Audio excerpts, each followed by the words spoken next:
over in hi February ni som paria sang hi som hi pangania bungtlang bazar branch oi meten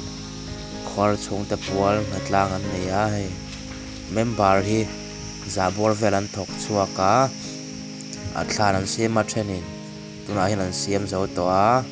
khilama khen chaklama khen thingan ek meka tuna kan hmu lai hi bungtlang bazar thlan mall ania kan video te ena hre om mai theya camera tha te kan la nei lem lawa en damin lo thiam sak ram don nia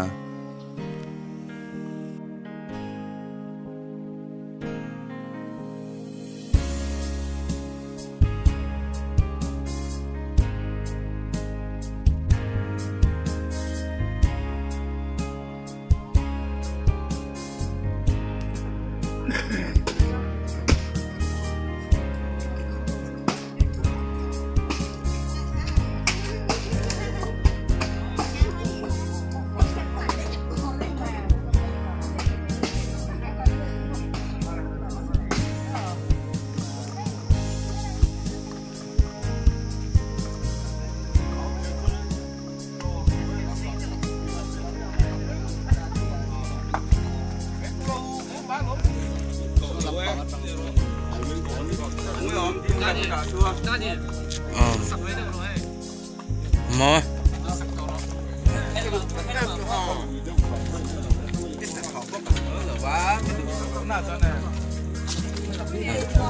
rắn lẳng lưu là nên hay lo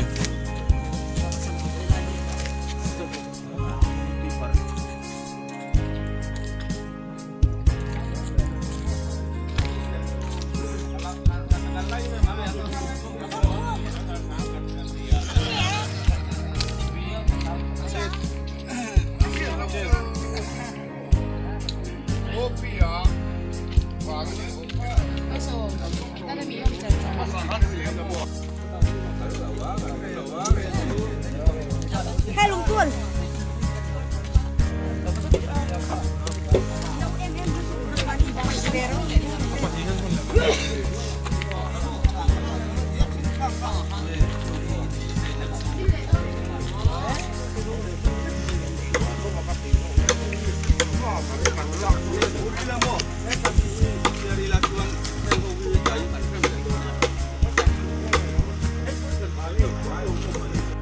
sa